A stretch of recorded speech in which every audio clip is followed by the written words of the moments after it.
primera vez que la vi no fue en una iglesia. Fue en un cuarto sin ventanas, detrás de una cortina de plástico pegajosa, donde el aire olía a cloro barato y a flores podridas. Un morro, no tendría más de 13, me jaló del brazo y susurró: «Aquí sí te limpian, aquí no te juzgan». Yo pensé que me iba a vender algo, o que me iban a asaltar, pero lo que vi fue peor y al mismo tiempo raro, tranquilizador. En el centro del cuarto había una vitrina improvisada. Un esqueleto con túnica blanca, brillante como sábana recién lavada, tenía una corona ladeada, una guadaña diminuta, y a sus pies, limones partidos, un vaso de agua turbia, una bolsita con sal y un manojo de ruda ennegrecida por el humo. Encima, velas blancas, tantas que la cera parecía piel derretida, formando costras en los bordes, y en una esquina, una caja de zapatos llena de ofrendas. Mechones de cabello, listones, uñas recortadas, papelitos doblados con nombres y frases que se repetían como si fueran la misma plegaria escrita con manos diferentes. «Límpiame, quítame lo malo, déjame empezar otra vez». El morro me señaló una mancha en el piso, un círculo de ceniza con algo rojo en el centro. No era pintura, era algo más, algo que no debía estar ahí. Se me revolvió el estómago, y sin embargo, a la vez sentí esa cosa que uno siente cuando encuentra justo lo que venía buscando. Esto era la Santa Muerte Blanca, la Niña Blanca. El aspecto de la limpieza, el lugar donde la gente llega cuando ya nadie la quiere tocar, ni con palabras. Y ahí, en ese cuarto asqueroso y sagrado, la muerte no daba miedo. Daba orden, como si todo lo sucio pudiera separarse de tu cuerpo y quedarse pegado en la cera. Entonces pasó lo que me dejó clavado. Se abrió la puerta. Entró un hombre con camisa de sacerdote, pero sin alzacuellos. Traía una Biblia en una mano y en la otra una bolsa negra. No venía a rezar, venía a borrar. Su mirada se fue directo a la figura blanca y dijo con una calma peligrosa: «Esto no es fe, esto es una plaga». En ese instante entendí que esta historia no iba a tratar solo de una santa popular, iba a tratar de una guerra, una competencia por el alma de un barrio, una pelea silenciosa por quien tiene derecho a perdonar, a limpiar, a prometer salvación. ¿Y a qué precio? Porque la Santa Muerte Blanca en el siglo XX no nació como nacen las cosas bonitas, nació como nacen las cosas necesarias, en la vergüenza, en la clandestinidad, en la esquina donde la religión oficial no quiere mirar. Y su rival no era un demonio con cuernos. Su rival era más real. Era la autoridad, la moral pública, la iglesia de puertas grandes.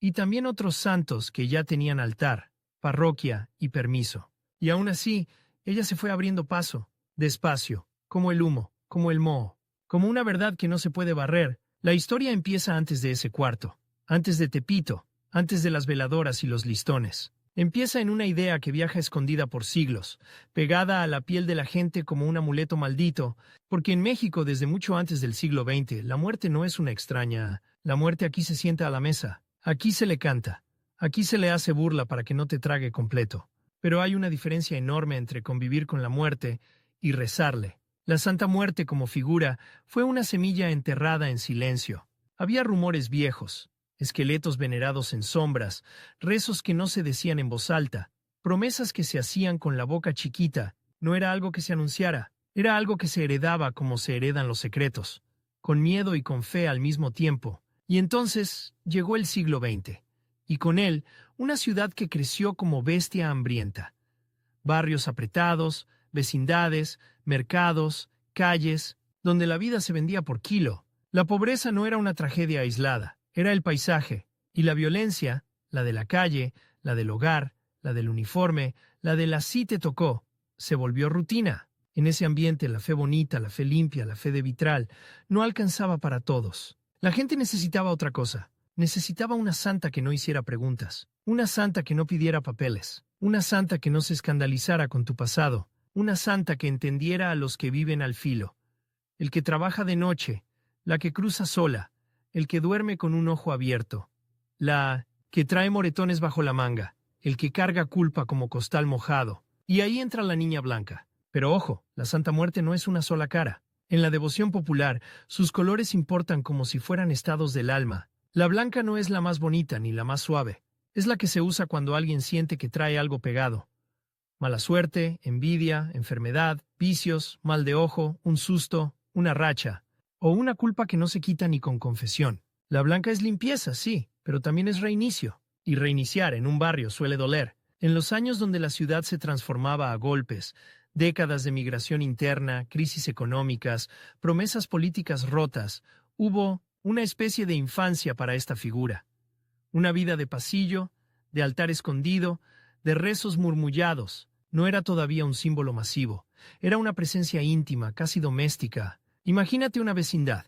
Escaleras de cemento, ropa colgada como banderas, olor a frijol y drenaje. En el fondo del pasillo, detrás de una puerta con candado, una señora mayor. Doña Mago, Doña Licha, Doña Chayo. Cada barrio tiene una... Enciende una veladora blanca y le habla a un esqueleto chiquito vestido con tela de primera comunión. Y le habla como se le habla a alguien de confianza. Mi niña, échame la mano. Límpiame la casa. Límpiame al chamaco. Límpiame el camino. Esa es su juventud. La Santa Muerte Blanca creciendo en voz baja, aprendiendo el idioma de la necesidad. Pero todo joven tiene un momento en que deja de caber en la casa. Y a la Niña Blanca le pasó. Porque el siglo XX también trajo otra cosa. El choque frontal con la Iglesia oficial y con el Estado. En México la religión y el poder han tenido una relación tensa, con heridas viejas. Y aunque la gente siguiera creyendo, había una línea invisible. Podía ser devoto, sí, pero dentro del marco aceptable, dentro de los santos reconocidos, las misas, los rituales autorizados, la Santa Muerte no cabía en ese marco. Y ahí nace el conflicto. No solo porque fuera rara, sino porque era demasiado democrática. Se dejaba querer por cualquiera, y eso, para la autoridad, es peligroso. Una fe que no controlas se vuelve un lenguaje que no puedes censurar. La rivalidad tomó forma de personas reales. Curas que condenaban desde el púlpito, vecinos que señalaban, policías que reventaban, altares, líderes religiosos que decían que aquello era brujería, blasfemia, una desviación. Y, del otro lado, gente que no estaba dispuesta a soltar el único consuelo que sí le contestaba. En la esquina de esa guerra se empezaron a ver escenas que parecen de película, pero pasaban con una naturalidad que asusta. Una mujer barre la banqueta al amanecer, deja un vasito de agua frente a un nicho blanco, le prende una vela, y como si nada se persigna. Un chofer de microbús se toca el pecho antes de arrancar, no besa un crucifijo, roza una medallita con una calaverita blanca, escondida bajo la camiseta. Un chavo con la cara cansada se hinca frente a un altar y con manos temblorosas pasa un huevo por su cabeza y su espalda, como si estuviera sacando algo. Luego rompe el huevo en un vaso y lo mira. Si salen hilos, burbujas, manchas, dice que ahí está lo malo. La Niña Blanca se lo llevó, y es ahí donde la historia se vuelve incómoda, porque la limpieza espiritual no siempre viene de lugares limpios. A veces viene de lugares donde la gente hace lo que puede, como puede, con lo que tiene, y eso produce mezclas raras. Rezos católicos con prácticas de curandería, rosarios junto a ruda, veladoras blancas junto a cigarros, agua bendita junto a sal, lo sagrado y lo callejero sin pedir permiso. Esa mezcla fue gasolina para el enemigo. El rival perfecto para la Niña Blanca no era solo la Iglesia como institución, era la idea de pureza controlada, la idea de que solo ciertos lugares tienen derecho a limpiar, que solo cierto lenguaje salva, que si vienes roto primero tienes que volverte presentable. La Santa Muerte Blanca, en cambio, ofrecía una limpieza distinta, una limpieza que empieza aceptando la mugre, no la celebra pero la reconoce. Y claro, eso escandaliza, pero escandaliza más cuando la devoción se sale de lo privado. En algún punto del siglo XX, y aquí la ciudad cambia de ritmo, la Niña Blanca empieza a asomarse a la calle, primero tímida, con altares chiquitos en puestos de mercado, detrás de cortinas, al lado de San Judas. Luego más directa, una figura más grande con túnica blanca mirando a todos. Y cada vez que un altar aparecía, aparecía también la tensión, porque el rival respondía. Hay historias de nichos tumbados, de figuras destruidas, de velas pateadas, de insultos, de eso no es de Dios, de amenazas, de gente llorando frente a los pedazos de su santa, como si les hubieran matado a alguien. Y eso es gasolina para la fe, porque cuando te prohíben algo que te sostiene, lo agarras más fuerte. La Niña Blanca creció así, a empujones, y también creció por otra razón, más íntima, porque la gente empezó a contar milagros, no milagros de vitral, sino milagros de calle, milagros feos, concretos, de esos que se sienten como sobrevivir por un pelo. Me iban a levantar y no llegó el carro. Mi hijo salió del hospital cuando ya lo daban por perdido. Me limpié y se acabaron las pesadillas. Me dejaron de caer desgracias una tras otra. Me quitó una sombra que traía pegada desde niño. ¿Son pruebas? No, son relatos. Pero los relatos, cuando se repiten, hacen comunidad, y la comunidad hace culto. En ese caldo aparece un personaje clave en esta historia: el devoto que se vuelve guardián, el que pone el altar y sostiene el espacio, alguien que organiza, que convoca, que le da forma al rito, porque la Santa Muerte Blanca no se predica como en misa, se comparte como secreto que salva. Y aquí es donde nuestro narrador, yo, entra de verdad. Yo venía siguiendo esos altares como quien sigue un rastro, no por morbo, no por burla, por obsesión. Había visto demasiada gente hablar de limpias como si fueran cirugía del alma, y había escuchado el mismo nombre en la boca de personas que jamás se habrían sentado juntas. Una señora que vende tamales, un chavo de taller, una chica que baila en un bar, un señor que carga cajas, una madre que busca a su hijo. Todos decían, la blanca, no la muerte, no la flaca, no la santa, la blanca, como si el color fuera un código, y el código significara, aquí se limpia lo que no se puede limpiar en otro lado. Así llegué a ese cuarto, a ese altar que parecía clínica clandestina del espíritu, y ahí vi, por primera vez, el rostro humano del conflicto. El hombre con Biblia y bolsa negra no era un sacerdote oficial, era un enviado, un operador de la moral, un tipo que se movía entre parroquias y comités vecinales, un defensor del orden espiritual. Para él, esa figura blanca era una amenaza directa, una competencia, porque cada vela encendida ahí era una vela menos en su iglesia. Cada promesa hecha ahí era un alma que se le iba. Y él no venía a dialogar, venía a apagar. El morro de 13 años se puso enfrente, con una valentía que solo tienen los que no dimensionan el peligro. No la toque, dijo. No la toque porque se le regresa. El hombre sonrió como si ya hubiera escuchado eso 1000 veces. ¿Se te hace muy valiente, chamaco? La muerte no limpia, la muerte pudre. Y entonces, sin avisar, aventó la vitrina. No te voy a describir el sonido exacto porque no hay forma bonita de decirlo. Fue como romper una familia. Vidrio y yeso, cera saltando, la túnica blanca manchándose de polvo, la corona rodando. La gente gritó, no por el objeto, por lo que significaba. Y ahí ocurrió el primer twist, el que convierte una anécdota en destino. Al caer, la figura se abrió por detrás, y de adentro no salió nada místico.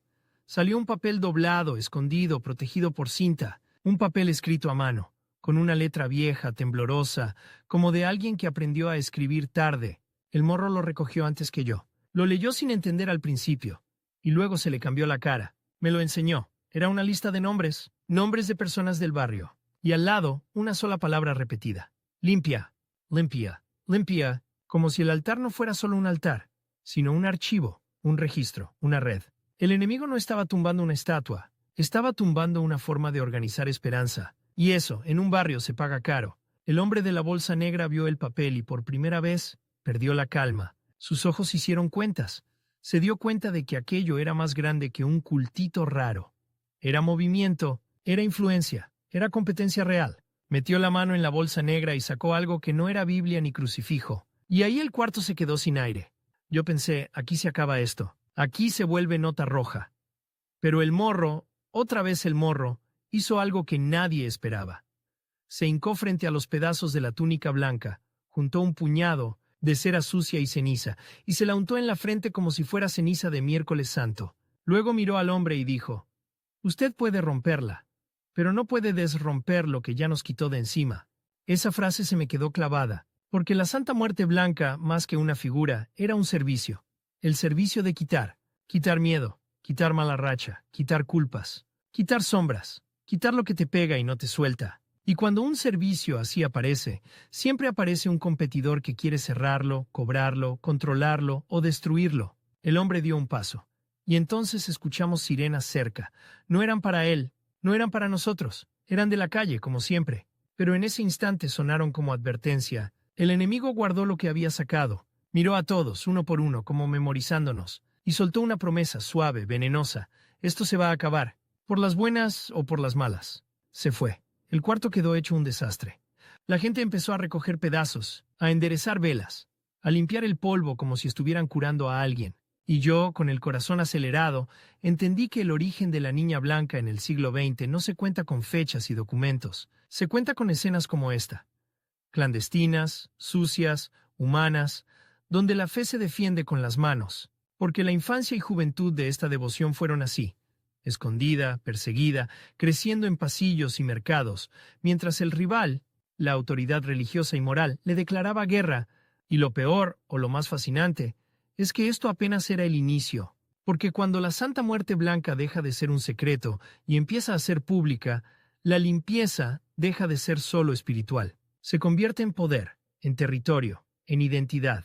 Y eso sí provoca sangre fría. La noche después de aquel destrozo no hubo duelo, hubo trabajo. No el trabajo bonito de vamos a reconstruir, sino el trabajo nervioso de quien sabe que lo están mirando. Como cuando te rompen la puerta y tú no duermes hasta poner otra, aunque sea de lámina. En el barrio los rumores viajan más rápido que las patrullas. Para la mañana ya todos sabían que alguien había querido apagar a la niña blanca. Y cuando alguien intenta apagar algo, la gente se pregunta dos cosas. ¿Por qué le molesta tanto? ¿Y qué sabe él que yo no sé? La figura quedó hecha pedazos, sí. Pero lo que no se rompió fue la idea. Esa necesidad de limpieza, de reinicio, de quitarte lo pegado, y cuando la necesidad se queda viva, busca un cuerpo nuevo. Esa misma semana apareció otra niña blanca, no igual, no tan brillante, no tan de vitrina, era más sencilla, yeso pintado a mano, túnica blanca cosida con puntadas torcidas, una corona de metal barato, pero tenía algo distinto, una cruz pequeñita colgando del cuello, como si alguien hubiera querido decirle al mundo, no me la vengan a voltear. Yo también estoy con Dios. Ahí empezó el verdadero llegar a Dios en el siglo XX. No como conversión formal, no como trámite, sino como estrategia espiritual. Porque la Santa Muerte Blanca, para sobrevivir, necesitó una cosa: ser entendida dentro del lenguaje católico popular, aunque el catolicismo oficial la rechazara. Y eso suena contradictorio, pero en el barrio las contradicciones son pan de cada día. La gente no decía, estoy cambiando de religión. Decía, estoy pidiendo ayuda. Y la ayuda, cuando la vida está difícil, se organiza con lo que ya conoces. La señal de la cruz, la veladora, el rosario, la imagen. En el nicho, el agua bendita. Aunque junto al agua bendita también haya sal, ruda y un limón partido. La rivalidad se puso más tensa justo ahí. Cuando la devoción dejó de ser un rumor y empezó a parecerse, aunque fuera de lejos, a una iglesia chiquita sin permiso. Porque el enemigo, la autoridad, el comité parroquial, los defensores de lo correcto, estaba acostumbrado a pelear contra cosas de brujería, contra lo raro, lo clandestino. Pero ahora la niña blanca venía con Biblia, con rezos, con cruces, con palabras de Dios en la boca de la gente. Y cuando tu competidor aprende tu idioma, se vuelve más peligroso. En esos días yo volví al mismo pasillo, no por valentía, sino porque la curiosidad ya me estaba ganando la garganta. Y ahí conocí a quien, sin quererlo, se volvió el corazón del asunto. Una mujer a la que todos le decían la madrina. No era madrina de bautizo, era madrina de altar. De esas que no salen en fotos bonitas, pero sostienen el mundo con manos de jabón y ceniza. La madrina no era joven ni vieja, era esa edad donde ya te han pasado suficientes cosas como para no jugar a la moral. Tenía la mirada de quien ha visto a gente irse y volver, y a otros no volver jamás. Me dejó entrar sin hablar.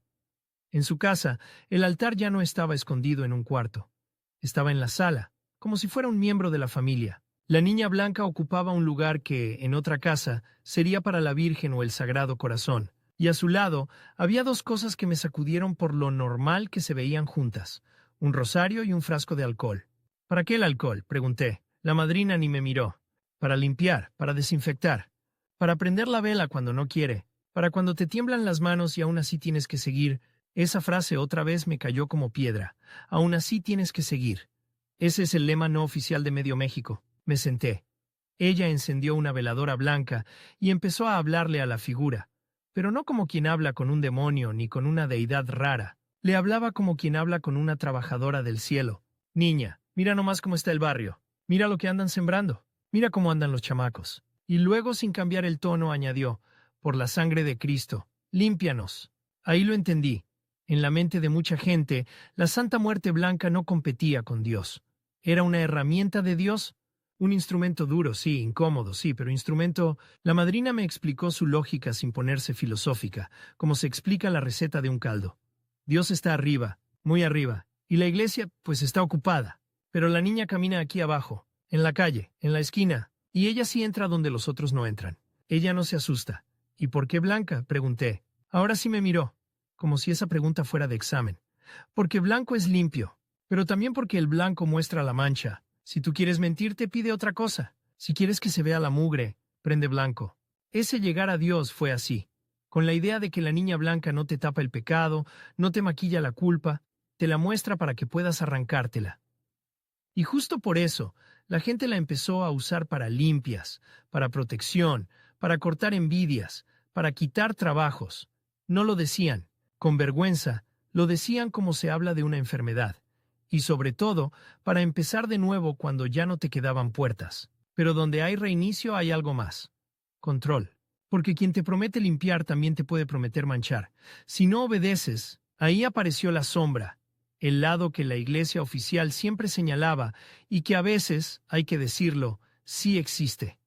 Gente que se aprovecha del miedo. En la siguiente semana apareció un personaje nuevo en el barrio. Un tipo con una cruz grande en el pecho y voz de predicador. No era cura, no era diácono, no era nada oficial. Se presentaba como servidor, se hacía llamar el hermano Saúl. Y su mensaje era perfecto para el caos.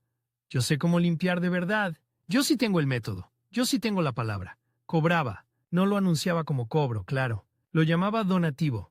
Y el donativo tenía tarifas invisibles. Unos daban 50 pesos. Otros daban joyas. Otros daban favores. En su altar la niña blanca no era humilde. Era ostentosa. Túnica de satín, corona dorada, guadaña brillante. Y eso atraía a muchos. Porque cuando estás desesperado confundes brillo con poder. Pero la madrina lo olió desde el primer día. «Ese no viene a limpiar», murmuró. «Ese viene a mandar». Y ahí se puso buenísima la guerra, porque el rival ya no era solo la iglesia como autoridad externa. Ahora también había competencia dentro de la devoción. Los que la veían como amparo, contra los que la usaban como negocio. Para mí ese fue el twist más fuerte. La niña blanca estaba peleando en dos frentes. Contra los de afuera que la querían apagar, y contra los de adentro que la querían explotar. Y como en toda guerra, cada bando empezó a escribir su versión de Dios. El hermano Saúl decía que la Santa Muerte era la única justicia y que su blanco era la pureza del castigo. Sonaba bonito, hasta que escuchaba sus limpias. Yo vi una, no me lo contaron. La vi en un patio, puso a una señora de rodillas, le vendó los ojos. Le pasó un ramo de ruda tan fuerte que la señora se quejaba. Le echó sal en la nuca y luego le susurró algo al oído que le cambió la cara. Le estaba metiendo miedo. Uno de esos miedos que te hacen obedecer, y remató con la frase que me dio náusea. Si no das lo que la niña pide, lo malo se te queda, y se te multiplica. Ahí entendí por qué el blanco puede ser terrorífico, porque el blanco, cuando se usa mal, se vuelve uniforme de hospital y de funeraria al mismo tiempo. Yo te curo, pero también te entierro. Esa tarde la madrina se enteró, y no lloró, no rezó, no se persignó, se paró, se amarró el mandil como si fuera a ir a pelear con escoba y palabras. «Vente», me dijo, «pa' que veas lo que es llegar a Dios de veras». Fuimos a una casa donde la gente se reunía a rezar sin show. Había veladoras blancas, sí, pero también había algo que casi nadie nota. Silencio. Un silencio que no era miedo, era respeto. La madrina puso un vaso de agua frente a la niña blanca, luego un plato con sal, luego una vela, luego un pedacito de pan. «Agua pa' que absorba», dijo. «Sal pa' que corte, luz pa' que guíe, pan pa' que no falte». Y ahora vino lo más curioso. Tomó un rosario, lo besó y empezó a rezar, pero no como misa. Era una mezcla, Ave Marías, Padres Nuestros, y de pronto frases directas, casi callejeras. «Niña, límpiame la lengua. Niña, límpiame la cabeza. Niña, límpiame el camino. Niña, límpiame el corazón, aunque duela». La gente respondía al unísono. No había gritos, no había amenazas. Había una cosa rara, una disciplina de barrio, como cuando todos se organizan para levantar una barda. Ahí, llegar a Dios fue esto. No separarse del catolicismo emocional, la cruz, Cristo, la Virgen, sino reacomodar el mapa para que la niña blanca fuera la que baja al lodo, la que mete las manos donde nadie quiere meterlas, y que al final te empuja de regreso a lo alto. Y justo cuando yo empezaba a pensar que esta versión humilde iba a ganar, la guerra dio otro giro. Una mañana, en la puerta de la casa de la madrina, apareció una estampita, no de la Virgen, no de un santo. Era una imagen impresa de la niña blanca, pero con una frase agresiva. «Solo conmigo». Abajo, un número de teléfono, un anuncio, un desafío. El hermano Saúl ya estaba marcando territorio. Esa misma tarde, el barrio se llenó de murmullos, que Saúl había conseguido protección de gente pesada, que ya tenía permiso para poner su altar en la esquina, que iba a hacer una gran limpia colectiva y que el que no fuera se iba a quedar sucio. Esa amenaza suena ridícula si no has vivido en un lugar donde el miedo se administra como servicio público, pero en el barrio la palabra sucio no es solo moral, es te va a ir mal, es te va a pasar algo, es te van a voltear. Y cuando la gente está cansada, se vuelve supersticiosa no por ignorancia, sino por supervivencia. Cualquier explicación que te permita actuar es mejor que la incertidumbre. La madrina lo supo y decidió hacer algo que, en términos de rivalidad, era una locura. Enfrentarlo no con pleito físico, sino con una ceremonia pública, abierta, sin cobrar. Si él vende limpieza, nosotros la compartimos, dijo. Y ahí la niña blanca dio un paso grande hacia lo público, hacia una especie de iglesia de banqueta, no con permisos, no con campanas, pero con gente. La noche que se organizó llegaron más de los que yo esperaba. Doñas con bolsas del mandado, chavos con la gorra baja, un señor cojeando, una muchacha con ojos hinchados, un niño dormido en el hombro de su mamá, todos con el mismo gesto. A ver si aquí sí. La madrina colocó a la niña blanca en el centro, veladoras blancas alrededor, un vaso de agua por persona, un poquito de sal en la palma, y les pidió algo simple. Antes de pedir, di la verdad, aunque sea por dentro. Eso es brutal, porque pedir milagro es fácil. Decir la verdad es lo que quema. Entonces empezó. No hubo espectáculo. Hubo una limpieza lenta, como cuando tallas una mancha vieja. Les pidió que pasaran la sal por el pecho y la tiraran al suelo. Les pidió que soplaran en el agua 3 veces, para sacar lo que traen. Les pidió que cerraran los ojos y nombraran en voz baja lo que querían dejar atrás. Y aquí vino la parte que me dejó helado. Mientras todos murmuraban, una señora se desmayó. No fue dramático. Fue como si su cuerpo dijera, ya no puedo cargar esto. La recostaron, le dieron agua, le echaron aire. La madrina se arrodilló junto a ella y le habló bajito como a un animal asustado. Ya salió. Y la señora con lágrimas soltó una frase que me partió. Yo nomás quería que se me quitara el asco de mí misma. Ese es el tipo de confesión que no siempre cabe en una iglesia formal, no porque la iglesia no quiera, sino porque la gente no se atreve, y la niña blanca, por su naturaleza cruda, a veces crea ese espacio, un lugar donde puedes decir lo feo sin sentirte expulsado. Pero claro, el enemigo no se quedó quieto. A mitad de la ceremonia apareció un grupo de hombres al final de la calle.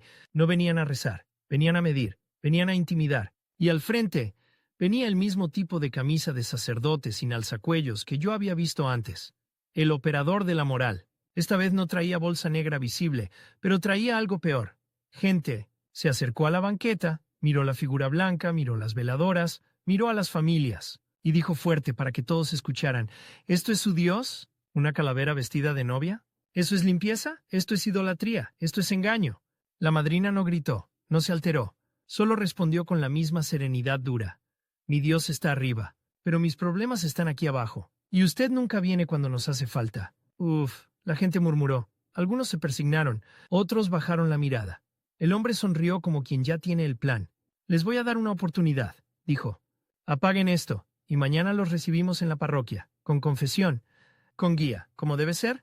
Y ahí el barrio se quedó suspendido, porque sonaba a oferta, pero era ultimátum. Entonces pasó el twist que nadie vio venir, y que cambia la forma en que entiendes al enemigo. El hombre se acercó un paso más. La luz de las veladoras le pegó en la cara, y yo vi claramente que en su muñeca traía una pulsera blanca, un hilo, un amarre sencillo, igualito a los que la gente usa para protección. No era prueba de nada, pero era símbolo. La madrina lo vio también, y le lanzó una pregunta como navaja. ¿Y usted por qué trae eso? El hombre se tensó. Por primera vez se notó humano. Quítese, soltó enojado. La madrina insistió suave. ¿Quién se lo puso? ¿Quién lo limpió? Silencio. Y en ese silencio, el enemigo se delató sin hablar. Él conocía esa fe por dentro. Tal vez no la veneraba públicamente, pero la había tocado, la había necesitado.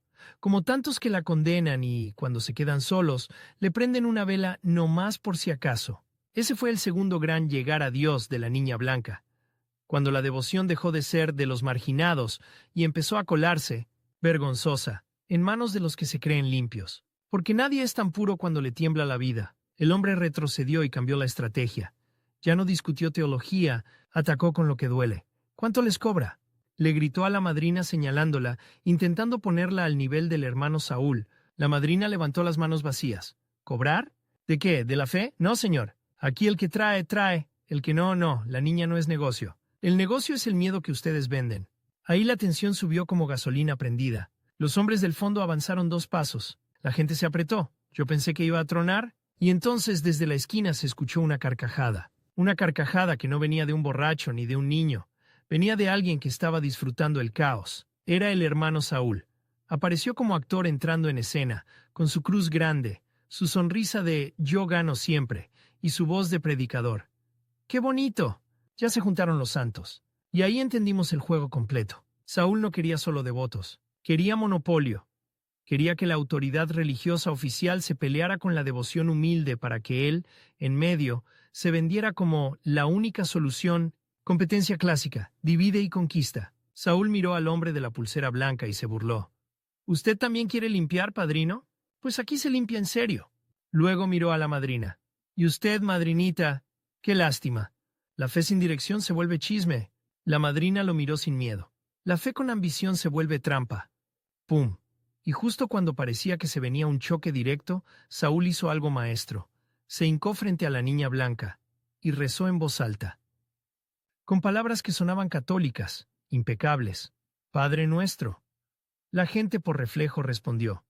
Eso fue escalofriante, porque Saúl acababa de robarse el micrófono emocional del barrio, usó el lenguaje de Dios para meterse al corazón, pero al final del rezo cambió una sola línea, una sola. Donde debía decir «hágase tu voluntad», dijo «hágase la voluntad de la niña y la voluntad de quien la sirve». Un cambio mínimo, una herejía disfrazada. La madrina dio un paso al frente. Le apagó la voz con una frase simple. «Te estás poniendo en medio». Saúl sonrió. Alguien tiene que estar en medio. Porque si no, ¿quién cobra? Esa risa, esa frase, fue un golpe bajo. La gente sintió vergüenza y coraje al mismo tiempo, porque dijo en voz alta lo que muchos temían. Que algunos usaban la niña blanca para hacerse fuertes. Y ahí, entre la autoridad que condena, el oportunista que explota y la comunidad que necesita, la Santa Muerte Blanca encontró su camino hacia Dios. No porque la institución le abriera la puerta, sino porque la gente la amarró al lenguaje de Dios para protegerla, del enemigo. Y al mismo tiempo, tuvo que defenderla de los que querían secuestrarla. Esa noche terminó sin golpes, pero con una certeza. Esto ya era guerra abierta. Cuando la calle se vació, la madrina me habló bajito. ¿Ves? La niña blanca limpia, pero también revela, y cuando revela la gente se enoja. Los que mandan, los que cobran, los que aparentan. ¿Y qué va a pasar?, pregunté. Ella miró la figura blanca, la veladora temblando. Va a pasar lo que siempre pasa cuando algo crece. Van a querer ponerle dueño. Y me soltó una última bomba, el tercer twist, el que me dejó con la boca seca. ¿Te acuerdas del papel con nombres? Esa lista no era para rezar por ellos. Era para cuidarlos, porque ya los están marcando. En ese instante entendí que la limpia del siglo XX no era solo ritual, era también protección social, red, pertenencia, y eso amenaza a cualquiera que se siente dueño de la fe. La niña blanca ya había llegado a Dios, en el único sentido que importa en el barrio. Había encontrado lugar en la vida real, donde lo sagrado y lo peligroso se dan la mano. Pero todavía no habíamos visto lo más fuerte, porque la siguiente etapa no iba a ser solo de rezos y símbolos, iba a ser de ceremonias públicas, de procesiones de banqueta, de pactos, de promesas que se pagan con cosas que no siempre se pueden contar en voz alta. Y ahí es donde la historia se pone seria. A partir de esa noche, el barrio ya no volvió a ver las veladoras blancas igual. Antes eran como susurros. Una lucecita discreta en una ventana, un vaso de agua frente a una figura chiquita, una oración rápida antes de salir a chambear. Pero cuando alguien te amenaza con apagar la luz, la gente, por pura necedad de sobreviviente, empieza a prenderla más fuerte. Y fue ahí cuando la niña blanca dejó de ser una devoción escondida y se convirtió en un lenguaje público, no un lenguaje bonito, no un lenguaje aceptado, un lenguaje de banqueta. Empezaron a aparecer altares como brotes. En el mercado, detrás del puesto de ropa, en el taller mecánico, junto a las llaves y el olor a aceite, en la estética entre espejos y sprays, en la ventana de una vecindad como un faro chiquito, siempre lo mismo, blanco, agua, sal, humo, a veces flores, a veces pan, a veces un rosario, a veces una estampa de la Virgen, como si la casa dijera, mira, aquí cabe todo, porque la vida nos queda chica, y cada altar era una invitación y un reto. Porque en cuanto uno aparecía también la pregunta que nadie se atreve a decir en voz alta. ¿Esto es fe? ¿O es otra cosa? El hermano Saúl, claro, olió la oportunidad como perro huele carne, y empezó su campaña como si fuera candidato. Se metía en esquinas, ofrecía limpias express, hablaba fuerte, Prometía cortar rachas malas, cerrar caminos a enemigos, sellar casas. Tenía el talento de decir lo que la gente quería oír. Que el dolor tiene explicación, que la desgracia tiene culpable, que el miedo se puede administrar. Y lo más cabrón no era su discurso, era su escenografía. Una tarde lo vi montar su evento. No lo llamaba misa, porque eso lo metía en broncas directas, pero lo armaba como si lo fuera. Una tarima de madera, bocinas, un micrófono, y un mantel blanco que parecía sábana de hospital, la niña blanca al centro, enorme, con túnica impecable, y alrededor velas blancas alineadas como soldados. Llegó gente de otros barrios, llegó morbo, llegó devoción. Llegó esa mezcla peligrosa de curiosidad y desesperación que hace que cualquiera suelte lana con tal de sentir que tiene control. Saúl se subió y empezó suave, como los buenos estafadores. ¿Quién viene cansado? Manos arriba. ¿Quién trae algo pegado? Más manos. ¿Quién ya no puede con su cabeza? Silencio. Y luego una mano temblorosa. Ahí es donde te engancha. Cuando te nombra por dentro, luego se aventó su sermón. Y era el mismo mensaje envuelto en azúcar y veneno. La niña blanca es la única que no te juzga. La niña blanca sí limpia. La niña blanca no perdona, pero equilibra. Y mientras hablaba, sus ayudantes, chavos con playeras blancas, pasaban entre la gente ofreciendo veladoras especiales, bendecidas, cargadas. No eran velas, eran boletos, era membresía, era control. Yo volteé a ver a la madrina que estaba a unos metros, quieta, mirando como quien ve venir una tormenta. ¿Vas a hacer algo?, le pregunté. Ya lo está haciendo ella, dijo sin despegar la vista de la figura blanca. Mira cómo se le está llenando de manos encima. La niña no es tarima, la niña es espejo, y a ese espejo lo están ensuciando. Esa fue la primera vez que entendí que el proceso de culto no era solo velas y rezos. Era también una batalla por la forma, por quién dirige, quién interpreta, quién manda. Y por eso la devoción de la niña blanca en el siglo XX empezó a tomar dos caminos al mismo tiempo. El camino de la comunidad y el camino del espectáculo. En el camino de la comunidad, la cosa era íntima pero constante. Un grupo pequeño, siempre los mismos rostros. Se juntaban en casas, en patios, en pasillos. No lo anunciaban con flyers. Lo pasaban de boca en boca con la frase clave, ven, pa' que te limpies. Y la limpia comunitaria no era un show. Era una especie de terapia sin psicólogo, una confesión sin cura, una descarga sin permiso. Yo vi cómo lo hacían en una casa de lámina, con un foco desnudo colgando del techo. La niña blanca estaba en una mesita, y alrededor había 4 cosas que se repetían como un alfabeto. Agua, sal, vela, humo. La madrina hablaba poco. Primero pedía silencio. Luego pedía algo raro, que nadie pidiera daño, que nadie pidiera castigo, que nadie usara a la niña como cuchillo. Aquí venimos a limpiar, no a ensuciar, decía. Y esa frase, aunque sencilla, era un golpe directo contra Saúl, porque su negocio vivía de la idea contraria, que la limpieza de uno puede ser la mancha del otro. Entonces, empezaban con rezos conocidos, Padre Nuestro, Ave María, para anclar a la gente en lo familiar. Luego venía lo otro, las palabras directas, sin poesía, como se habla en la cocina. Niña blanca, quítale lo pesado. Niña blanca, córtale lo torcido. Niña blanca, límpiale el camino. Niña blanca, que se le vaya la sombra. Y en ese punto pasaban cosas que, si no las ves, no las crees. No milagros de películas, sino cosas físicas, humanas. Gente que empieza a sudar frío. Gente que llora sin entender por qué. Gente que se queda dormida de golpe como si su cuerpo por fin aflojara. Gente que tiembla y luego se calma. Y lo más fuerte, gente que confiesa. Una vez, un chavo soltó en voz baja: yo no sé si esto sea Dios, pero ya no aguanto mi cabeza. Y se agarró el cabello como si se lo quisiera arrancar. Nadie se rió, nadie lo humilló. Lo rodearon con una calma brutal, como si supieran exactamente ese dolor. La madrina le acercó el vaso de agua. Díselo al agua, le dijo. Escúpelo ahí, que se vaya. No era magia como en cuentos, era un ritual social para sacar lo que uno carga. Y la niña blanca funcionaba como símbolo, como el lugar donde depositas lo que no puedes cargar tú solo. Ahí está el secreto del culto. No es solo el objeto, es la comunidad que se organiza alrededor del objeto. Y ese secreto fue precisamente lo que encendió a los enemigos de afuera. Porque una comunidad que se junta sin permiso siempre va a incomodar a alguien. El hombre de la pulsera blanca volvió a aparecer, pero ya no solo. Traía 2 figuras más. Un policía con cara de «yo nada más vengo porque me mandaron», y una señora bien vestida que olía a oficina, parroquial, de esas que hablan con voz firme y sonrisa congelada. Se pararon frente a un altar de banqueta y la señora dijo: «Esto se tiene que retirar. Está causando escándalo».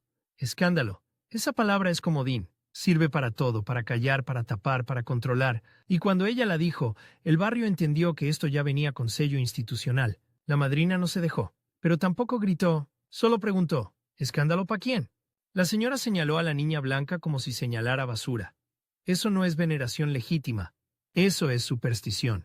Y ustedes saben que hay gente que se aprovecha. Yo pensé que la madrina iba a decir sí, como Saúl, pero no. Se fue más hondo. ¿Y por qué cree que la gente se agarra de esto?, preguntó. ¿Por moda? ¿Por maldad? No, porque aquí abajo nadie nos escucha. El policía se movió incómodo. El hombre de la pulsera apretó la mandíbula y entonces soltó la frase que era, básicamente, declaración de guerra. Les vamos a dar un plazo. Si esto sigue, vamos a intervenir. Intervenir. Otra palabra bonita para decir vamos a romper cosas. Saúl obviamente se enteró, y en vez de esconderse se creció. Lo anunció como victoria. ¿Ya ven? Hasta los de arriba se asustan. Eso significa que estamos fuertes. Y ahí vino otro twist. Saúl empezó a presentarse como mártir, como perseguido, y eso le dio todavía más seguidores. Porque a la gente le encanta el cuento de «me quieren callar porque digo la verdad». Es un cuento fácil de vender. Mientras tanto, la madrina intentaba lo contrario. Bajar el fuego, evitar el choque frontal, pero ya era tarde. La rivalidad ya estaba en la calle, respirando. Y entonces ocurrió el evento que cambió todo. La primera gran caminata blanca del barrio. No era procesión formal porque nadie tenía permiso, pero era procesión en esencia. Gente caminando con velas, con flores, con figuras pequeñas envueltas en tela blanca, murmurando rezos, como río de luz. Y cuando un río de luz aparece en una ciudad que vive de noche, se vuelve noticia. Saúl quería liderarla, la madrina quería protegerla, y el enemigo quería frenarla. La caminata empezó en silencio, como si todos temieran romper el hechizo. La cera caía sobre dedos quemando despacio, los pies arrastraban cansancio, alguien tosía, alguien cargaba a un niño dormido, y al centro, sobre una base improvisada, iba una niña blanca mediana, sin corona dorada, sin satín, simple, pesada, real. Yo iba cerca, y escuchaba frases sueltas, como si el barrio estuviera rezando sus propias heridas. Que se me quite lo del susto, que ya no sueñe feo, que mi hijo regrese, que no me corran, que me dejen en paz. Cada frase era un clavo, y cada vela era un testimonio. A mitad del camino, Saúl se adelantó con bocina en mano, queriendo apropiarse. Subió el volumen, empezó a dirigir. «Repitan conmigo». Y la caminata, que era un susurro, se volvió coro forzado. La madrina lo alcanzó y le habló al oído. No escuché todo, pero sí la parte que dolió. «Si la usas para ti, te va a cobrar». Saúl se rió. «¿Cobrar? No sea ingenua, madrinita. Aquí el que no cobra, pierde». Y ahí, como si el barrio hubiera estado esperando una señal, empezaron los empujones. No entre devotos y enemigos, entre devotos y devotos. Los de Saúl queriendo el micrófono, los de la madrina queriendo silencio. Y en ese momento se apareció el enemigo por fin con su intervención. Patrullas al final de la calle, luces rojas y azules rebotando en las paredes, como si estuvieran cazando. La gente se congeló. El policía que venía al frente levantó un megáfono. «Disuélvanse. Están obstruyendo la vía pública». Obstruyendo, como si el problema fuera el tráfico. No, el problema era que estaban caminando con una fe no autorizada. La caminata siguió unos pasos, y entonces algo voló desde un lado. No vi quién lo aventó, solo vi el impacto. Una piedra pegó cerca de la base donde iba la figura. La gente gritó, y de pronto el río de luz se volvió remolino. Saúl alzó la voz. «¡No se dejen! Esto es persecución». Y ahí hizo su jugada más sucia. Empujó a la gente hacia el choque, porque el caos le convenía. Entre más caos, más mártir se veía él. La madrina gritó por primera vez desde que la conocía. «¡No! Paren, no es pleito». Pero el barrio ya estaba encendido. Y cuando un barrio se enciende, se vuelve animal. Se defiende, ataca, se confunde. Las patrullas avanzaron. Alguien apagó una vela en la espalda de otro sin querer. Hubo gritos, hubo un jaloneo. Y en medio de todo, la base tembló. La niña blanca estuvo a punto de caer. Yo vi la caída venir en cámara lenta. La figura inclinándose, manos estirándose para sostenerla, cera derramándose como sangre blanca, y en el segundo exacto antes de que se estrellara, pasó el twist más inesperado. El mismo hombre de la pulsera blanca, el operador, enemigo, se lanzó y la sostuvo con el hombro, se manchó la camisa, se quemó con cera, aguantó el peso, la sostuvo. Por un instante el mundo se quedó sin sonido. porque el enemigo acababa de proteger lo que venía a destruir. Él mismo pareció darse cuenta y se puso pálido, como si lo hubieran cachado desnudo. Soltó la base y retrocedió. La madrina lo miró con una mezcla de triunfo y tristeza. ¿Ve? Hasta usted sabe que esto no se rompe tan fácil. El hombre la odiaba por haberlo evidenciado. Saúl lo aprovechó en caliente y gritó: «¡Ya ven! Ellos también le tienen miedo». La caminata se dispersó a la fuerza. No terminó con un amén. Terminó con gente corriendo, abrazando sus figuras, escondiendo velas, tragándose la rabia, y, aún así, se sintió como victoria rara. Porque la niña no cayó, porque el enemigo sin querer la sostuvo. Pero esa noche la factura se pagó diferente. Al día siguiente amanecieron 2 altares destruidos, no el de Saúl, los de la gente común, los chiquitos, los humildes, los que no tenían tarima ni bocina. Como mensaje: «Podemos llegar hasta tu ventana». La madrina se enteró y no habló. Se sentó frente a su altar y se quedó viendo la flama. Y cuando una persona se queda viendo el fuego así, no está rezando, está tomando decisión. Me dijo sin mirarme: «Ya no se trata de fe, se trata de territorio». Y ahí entramos en la parte más oscura del proceso de culto.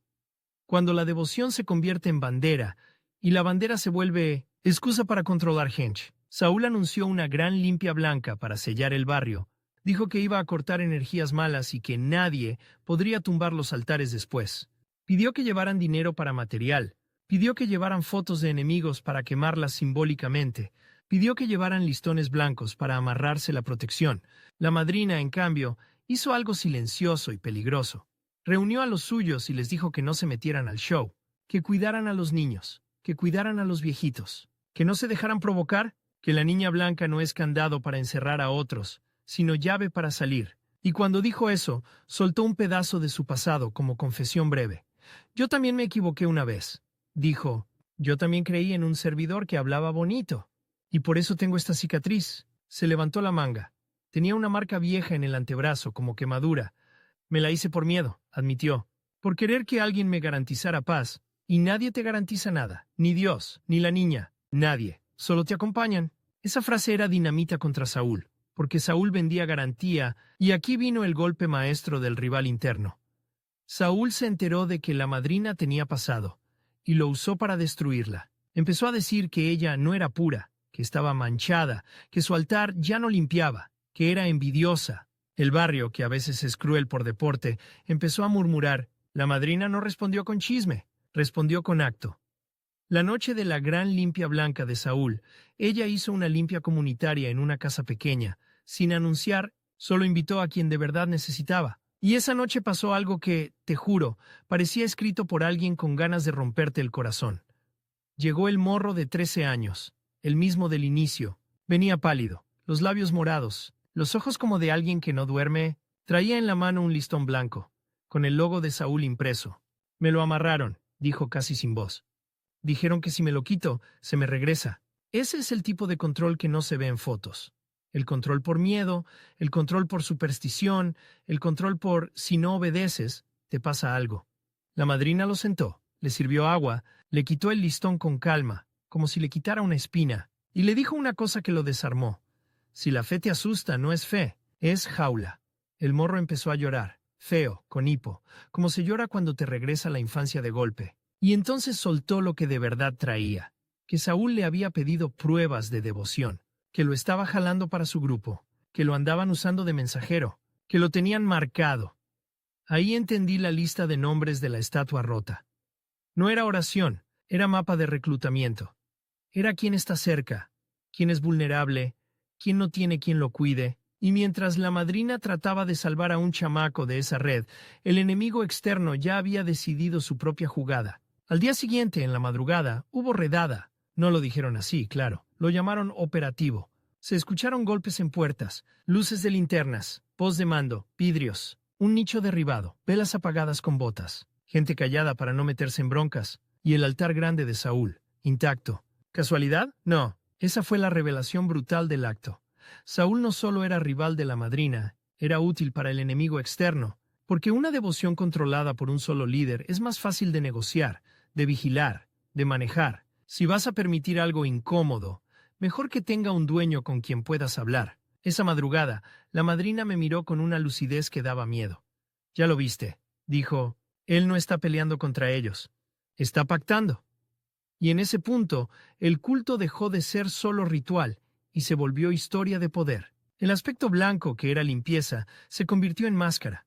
Algunos la usaban para purificar, otros para blanquear. Saúl se subió al día siguiente a su tarima y dijo: ¿Ya ven? A mí no me tocan porque yo sí sé hacer las cosas. La gente aplaudió, algunos por fe, otros por miedo, otros porque preferían estar del lado del que parece protegido. La madrina no aplaudió. Encendió una veladora blanca en silencio y dijo la frase más peligrosa de todas, porque era sentencia contra ambos enemigos, el de afuera y el de adentro. Cuando la niña blanca limpia, lo primero que cae es la mentira. Esa noche, alguien dejó un sobre bajo su puerta. No tenía remitente. Adentro había una foto. La señora de oficina parroquial, estrechándole la mano a Saúl. Sonriendo. Y en el fondo medio borroso, el hombre de la pulsera blanca. Y una nota corta, escrita con prisa. Alguien te quiere callar antes de que hables. La madrina guardó el sobre sin temblar. Pero yo vi sus dedos apretar el papel como si fuera a romperlo. ¿Qué vas a hacer?, le pregunté. Se quedó viendo el altar, la flama reflejada en sus ojos. Lo único que puedo, dijo. Seguir limpiando. Y decir la verdad, aunque me cueste. Y entonces soltó el aviso que me heló la sangre, porque ya no sonaba a metáfora. Si mañana no amanezco, tú cuenta lo que viste. Ahí entendí que la parte principal de la vida de la niña blanca en el siglo XX no es una biografía como la de un santo oficial. Es una vida hecha de episodios, altares que aparecen y se destruyen, líderes que nacen y se corrompen, comunidades que se juntan y se dispersan, enemigos que condenan en público y sostienen en privado. Y lo peor, que mientras más crecía la devoción, más crecía la necesidad de controlarla. La última imagen de esta parte se me quedó grabada como cuchillito en la lengua. Esa misma noche, el morro de 13 años se acercó al altar de la madrina, ya sin listón. Se persignó torpe como quien apenas aprende, y en voz bajita, como si hablara con alguien que sí lo escucha, dijo: «Niña, límpiame, pero no me dejes solo». La vela blanca tembló, no como efecto especial, sino como si el aire hubiera cambiado. Y afuera, en la calle, alguien pasó lento, demasiado lento, como vigilando. Y yo supe que lo que venía ya no era solo choque de creencias, era ajuste de cuentas. La madrugada en que intervinieron el barrio, yo no dormí, no por valentía, por instinto. Cuando un lugar se queda sin luces y con demasiados pasos, uno aprende a escuchar el silencio como si fuera sirena. A eso de las 3, el viento olía a cera apagada, y a esa hora la ciudad tiene un sonido raro. No es calma, es espera. Me llegó el mensaje sin firma, desde un número desconocido. Hoy. Nada más. Me vestí como quien se viste para un funeral que todavía no existe. Caminé hacia la vecindad de la madrina con el estómago apretado, y en el trayecto vi señales que no estaban ahí antes. Un carro estacionado, con el motor prendido, 2 sombras fumando sin platicar, una patrulla que pasó lento como si contara ventanas. Cuando llegué, la puerta de la madrina estaba entreabierta. Eso, en el barrio es imposible. Nadie deja una puerta así. Toqué. Nadie respondió. Empujé con cuidado y lo primero que vi fue el altar. Intacto. La niña blanca seguía ahí, con su veladora encendida, firme, como si no supiera de miedo, pero el resto de la sala estaba revuelto. Una silla volteada, una taza rota, un charco de agua extendiéndose como si alguien hubiera tirado el vaso a propósito. Y el aire olía a alcohol y a metal, como cuando alguien se golpea y no llora. La encontré en el suelo detrás de la mesa, respirando raro. No estaba muerta, todavía no. Tenía un hilo de sangre en la ceja y una mano apretando el pecho como si sostuviera algo adentro que quería salirse. «Te dije», susurró cuando me vio. «Te dije que iban a querer callarme».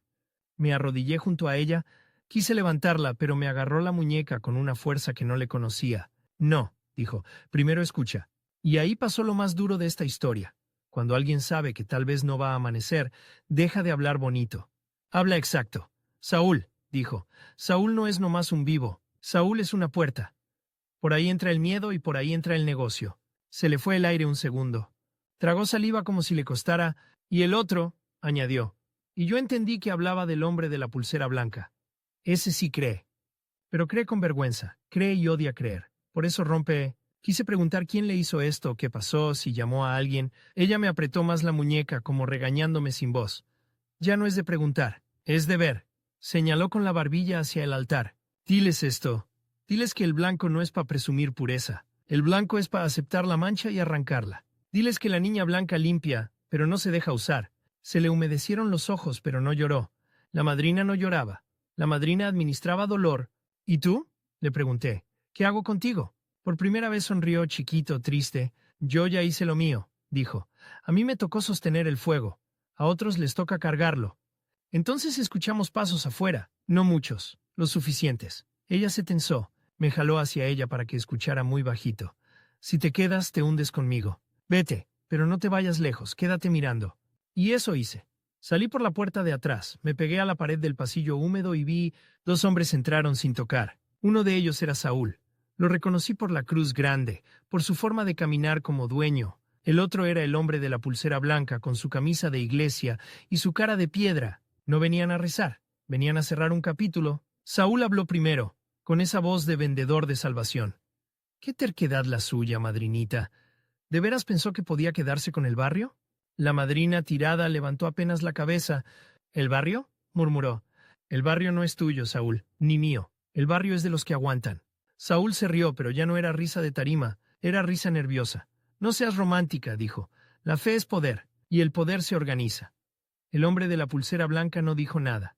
Miraba el altar, como si la niña blanca le estuviera hablando sin palabras. Saúl se acercó a la figura, tocó la guadaña con la punta de los dedos, confiado. «Niña», dijo como si la conociera de toda la vida, «ya es hora de que dejes de andar con gente sin disciplina». La madrina soltó una carcajada seca, y eso, en ese momento, fue como escupirle en la cara a la muerte. «Disciplina», repitió. «Tú no quieres disciplina, tú quieres obediencia». Saúl cambió el tono, se agachó cerca de ella. «Te voy a dar una última salida», dijo. «Te vienes conmigo a mi altar, a mi grupo. Te pones en tu lugar, y todo se arregla». La madrina lo miró directo. «¿Y mi lugar cuál es?», preguntó.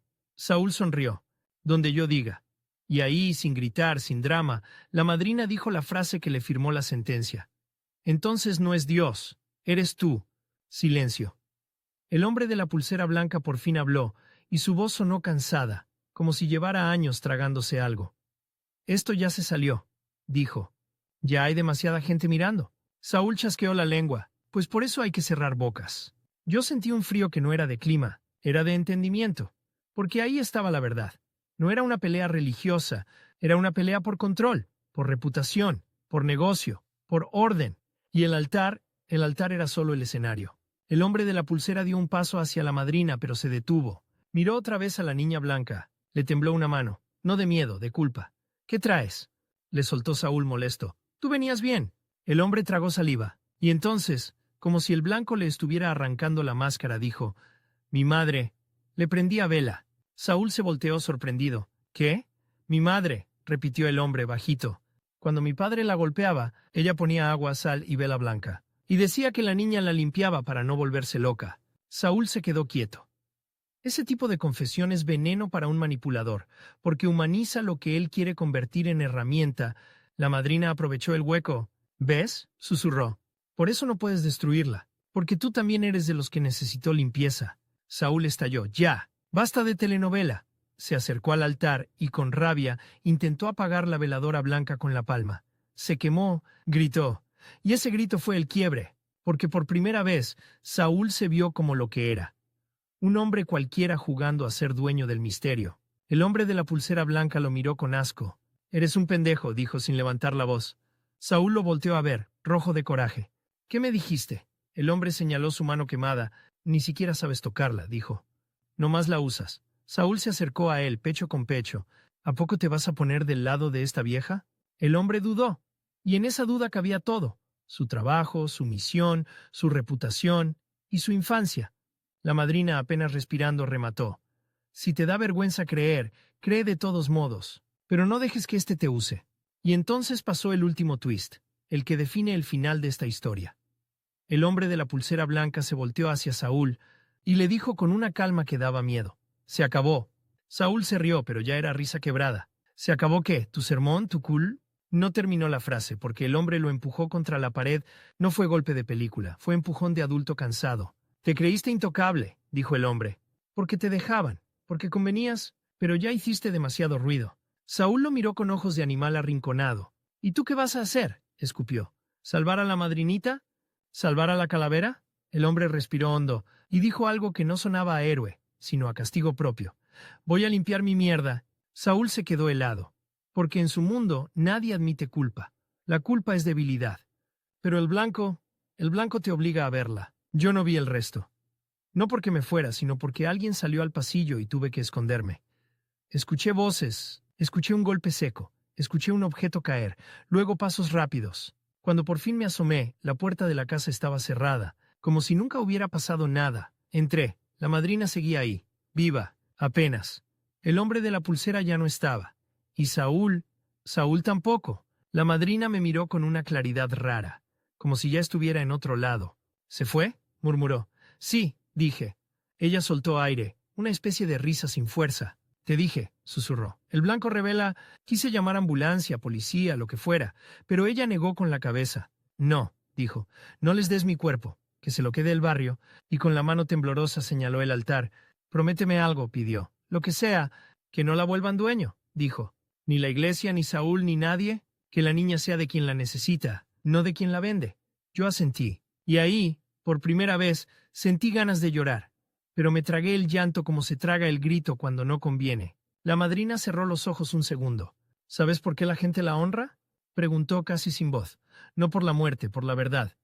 Porque cuando nadie te cree, ella te cree. Cuando nadie te toca, ella te toca. Cuando nadie te limpia, ella te limpia. Su respiración se hizo más lenta. Sus dedos soltaron mi muñeca, y entonces pasó.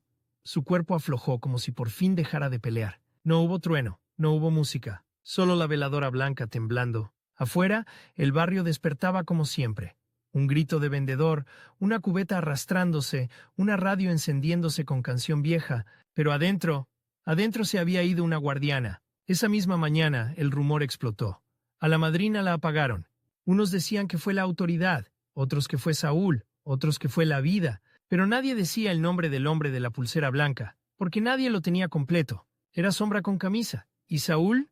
Saúl intentó usar la muerte como bandera. Se paró frente a su altar grande y dijo que era martirio, que era señal, que ahora sí el barrio debía unirse bajo la verdadera limpieza.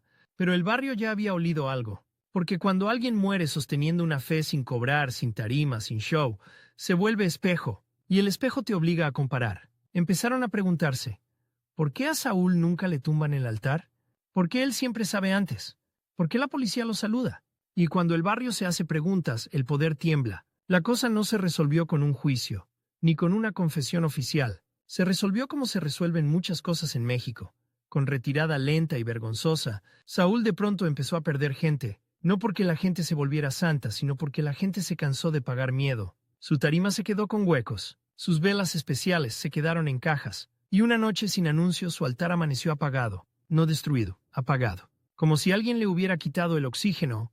Dicen que se fue a otro barrio a empezar de nuevo. Dicen muchas cosas, pero el barrio aprendió la lección. El enemigo más peligroso no es el que te condena, es el que te vende salvación.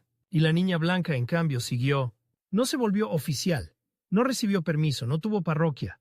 De hecho, si hablamos claro, la Iglesia Católica oficial en México nunca la reconoció como santa, y la sigue condenando desde la idea de que venerar a la muerte es desviación, idolatría, superstición. Para ellos no es culto legítimo, punto. Pero aquí está la contradicción que explica por qué la honran en la Iglesia mexicana, en el sentido real, en el sentido de pueblo, aunque no esté en el altar autorizado.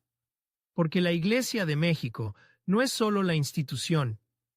Es la señora que reza en su cocina, es el chófer que se persigna antes de arrancar, es la madre que mezcla rosario con ruda porque su hijo no vuelve, es el migrante que cruza con una medallita escondida, es el preso que necesita un símbolo que lo vea como humano, es la chica que pide limpieza porque no aguanta su propia cabeza. Esa gente no está haciendo teología, está haciendo supervivencia. Y al final del siglo XX, con la violencia volviéndose rutina y la desigualdad como aire, la devoción se multiplicó por lo mismo, por lo que se multiplican los altares improvisados, porque cumplen una función social, crean red, crean identidad, crean un lugar donde depositar miedo. La niña blanca se volvió el aspecto de la limpieza no porque fuera suavecita, sino porque era brutalmente honesta. Blanco que exhibe la mancha, por eso sus ofrendas cambiaron con el tiempo. Por eso sus rezos se hicieron más directos. Por eso la gente empezó a hablar de limpiar caminos como si fueran tuberías. Porque sentían la vida tapada. Y cuando la vida se tapa, buscas destapacaños espiritual donde sea. Después de la madrina, el altar de su sala no se volvió museo, se volvió punto de reunión. La gente llegó con velas blancas y vasos de agua, pero también con historias. Dejaban papelitos, sí, pero ahora eran más crudos. Ya no quiero odiar, quiero dormir. Que me dejen de pegar. Que no me gane la ansiedad. Quítame el vicio. Límpiame para poder ser mamá. Límpiame para no volver. Y ahí está el legado más fuerte. La niña blanca no promete que el mundo sea justo. Promete acompañarte mientras lo injusto te muerde. El hombre de la pulsera blanca desapareció. A veces, en las noches, alguien decía haber visto a un tipo encendiendo una vela blanca en una esquina y yéndose sin mirar atrás. Nadie lo confirmaba, pero el barrio empezó a contar otra versión, que hasta el enemigo tuvo que reconocer algo, que en esa guerra por la fe hubo uno que se quebró y por primera vez se limpió. ¿Es verdad? ¿Es mito? Da igual, porque los mitos en el barrio no se miden por precisión, se miden por función, sirven para enseñar. Y la enseñanza fue esta: que la niña blanca no es una excusa para hacer daño, es un espejo para dejar de mentirte, que el blanco no es pureza de fachada, es valentía para ver tu sombra, que la devoción no te hace bueno, te hace responsable, y que si alguien intenta apropiarse de tu fe, convertirla en negocio, en control, en amenaza, entonces eso ya no es limpieza, es mugre con perfume. Muchos, por miedo, jamás van a decir su nombre en voz alta. Otros la llaman la flaquita, la santísima, la niña, la blanca. Algunos la esconden detrás de la Virgen para que no los juzguen. Otros la ponen al centro, sin pena, como desafío. Pero todos comparten la misma idea, la misma frase que yo escuché en el cuarto sin ventanas, aquella primera noche, cuando el cloro se mezclaba con flores podridas y la cera parecía piel. Aquí sí te limpian, aquí no te juzgan. Y eso, para una persona que ya fue juzgada por todos, suena a milagro. La niña blanca no se convirtió en santa oficial, se convirtió en santa necesaria. Y cuando algo es necesario, puede que lo rompan 1000 veces, pero siempre vuelve a levantarse, porque el blanco, aunque se ensucie, se vuelve a lavar. Y en el barrio, donde la vida te mancha diario, la gente no reza para ser perfecta, reza para aguantar, reza para empezar otra vez, reza para limpiarse aunque duela, reza a la niña blanca, porque, a su manera dura y silenciosa, es la única que mira la miseria de frente y no aparta la cara,